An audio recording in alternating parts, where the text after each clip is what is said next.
This company has seen a huge rally of the lows. However, it has arguably gone too far and could be a shorting opportunity temporarily.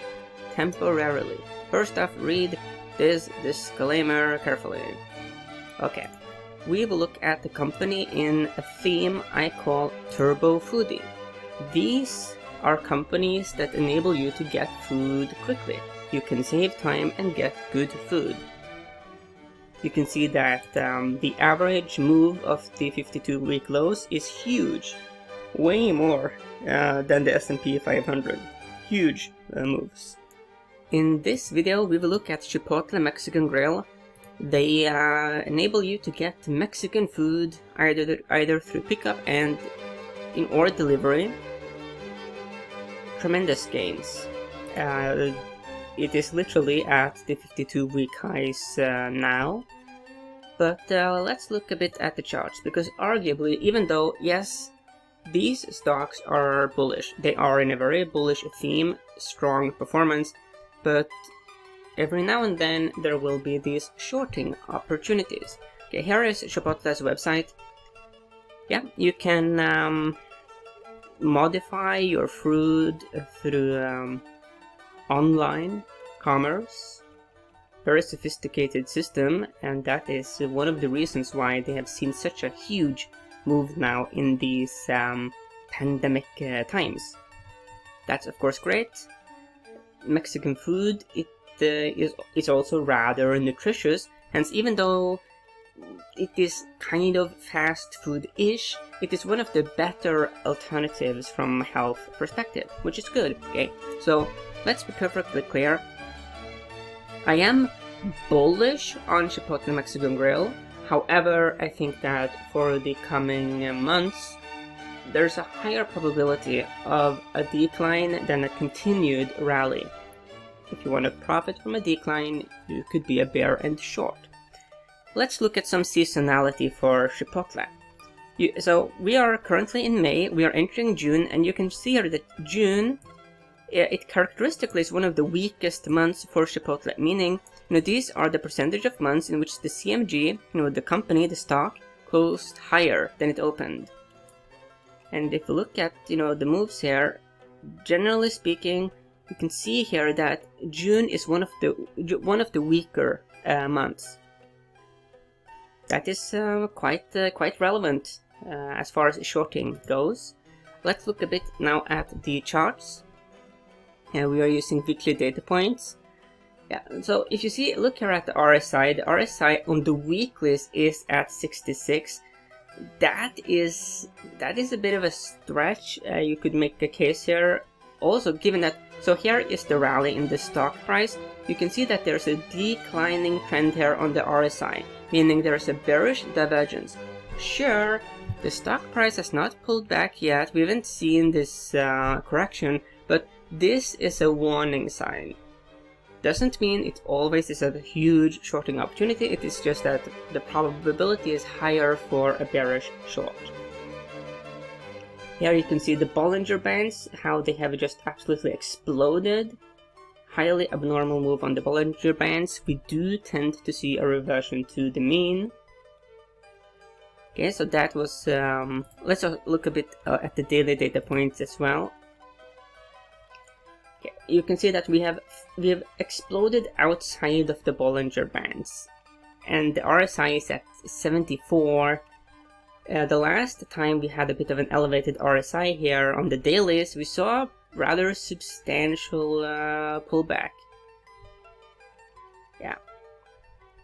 All in all, this is arguably a bit too far, and now we have the combination of us being way outside of the Bollinger Bands and the RSI is elevated. You can see the PPO, even though we've had a rally, you see that the PPO has been weakening as well. It's not broken down yet, but you see that there is this weakness happening here on the stock. Let's do some trend analysis. I mean, this is obviously a very bullish move, but yeah, or you could make a strong case it simply has gone too far. Like, I would not be comfortable taking on a bullish position here, and if you are not comfortable doing that, and you want to trade, well, it makes most sense to then be a bear. But just to be perfectly clear, let's actually do some long-term study here, long-term investing study. Okay, long-term, I'm obviously very bullish on Chipotle, but then again, this is excessive.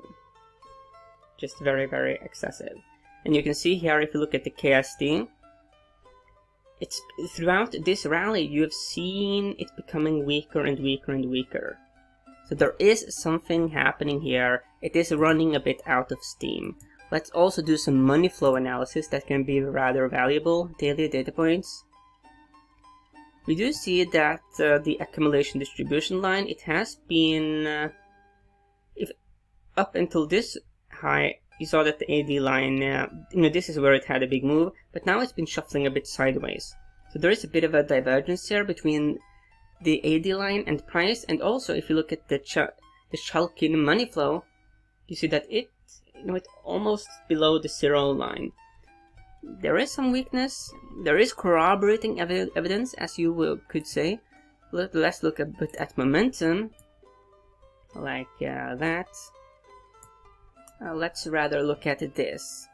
Okay, here you can see where there's been most volume, and we are entering into a realm here where this is unexplored territory, basically.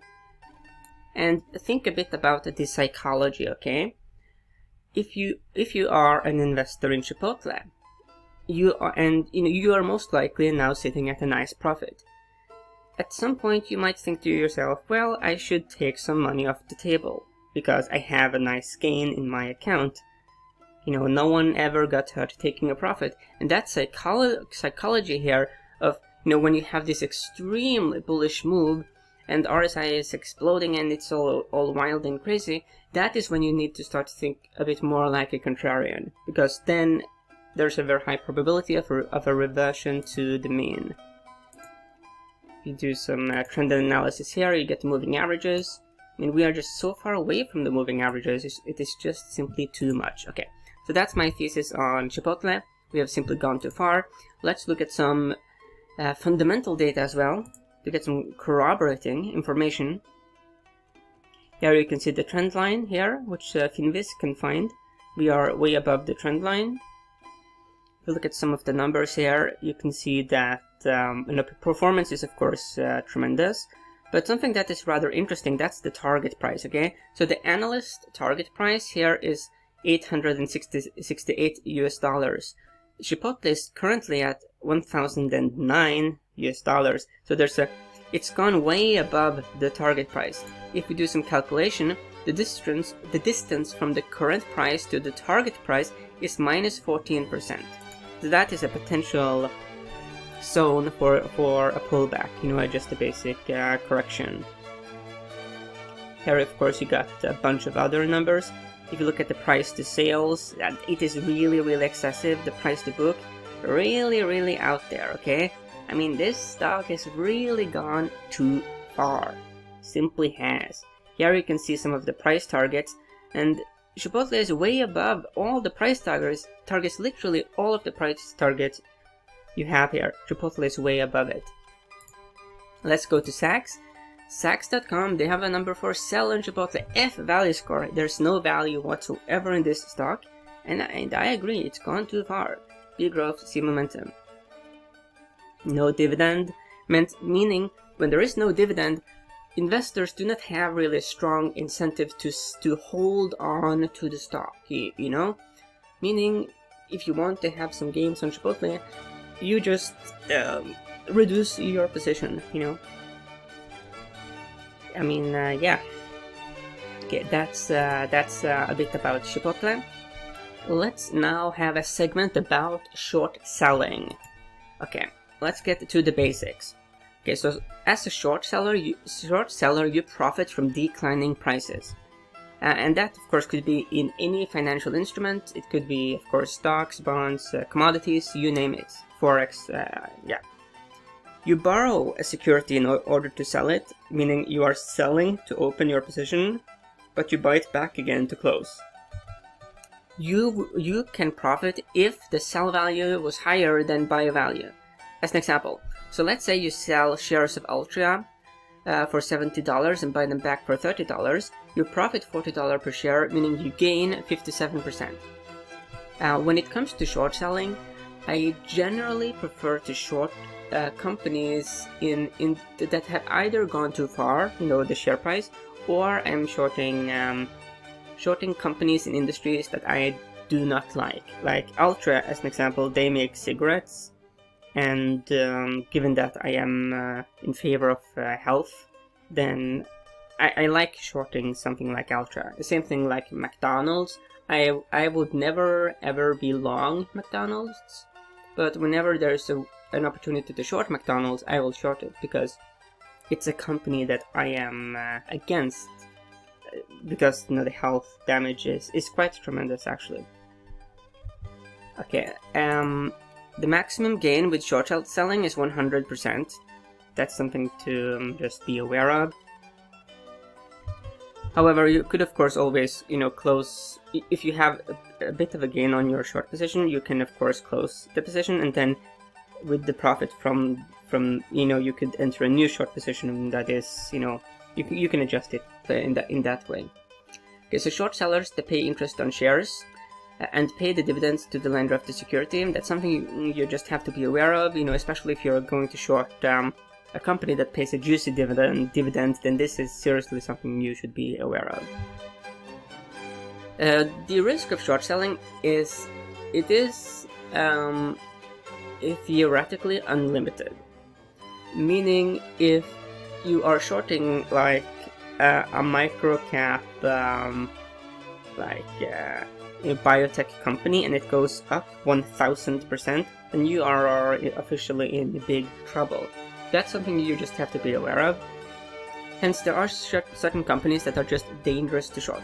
Chipotle is not like it's a large cap company, and given that Chipotle is a large cap company and it is at new all-time highs, the probability that Chipotle will go up like 100% in the coming weeks, it is an extremely low probability.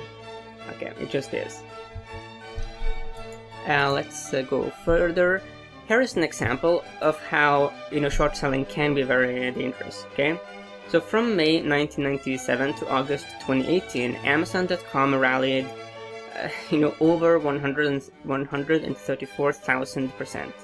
So if you were like a stubborn bear and you thought that Amazon is just going to crash, you would be ravaged. Okay, obviously you would not be that stubborn as a bear. That would be crazy. And this goes into one of the basics of short selling, is that it is best to short companies in industries that are in an overall decline. You want to let the trend be your friend. The only reason I would make a bit of an exception, that's if let's say if you have Chipotle, okay, they are in a very strong underlying theme, which I showed you in the Zeitgeist. It's very strong, no doubt about it, but it, most would agree it's gone really, really too far at this point. Keep a close eye on short interest, because there is a risk of a short squeeze, and a short squeeze can be very self-reinforcing. So to sum up Chipotle, you could make a technical case for it being, for the coming months, or weeks, it could be a better shorting candidate than a long. It has gone really far from a fundamental perspective. It's simply, the fundamental analysts are also very much in agreement. But to restate, yes, Chipotle is in a very strong industry. It just is. Very strong underlying theme. Long term, I am bullish on Chipotle. Let's quickly look at the S&P 500. These are daily data points. We have shot all the way up here and tested vigorously the green 200-day moving average test. Yesterday we went up and tested the red 100-day moving average and were rejected there. meaning there is, even though we've seen rallies as of late, there is some weakness. Well, I mean, there is some challenge, I guess you could say, at these moving averages. These moving averages are very important, especially on the S&P 500, because this is what people are watching. If we are able to get above it, then it would be easier for the market to actually challenge the highs. However, then comes the big caveat, right? Because if the bears are able to protect these levels, then we could see that, you know, a correction that's been long overdue. So keep a close eye on these levels. Okay, whatever you do, of course, you want to let the trend be your friend.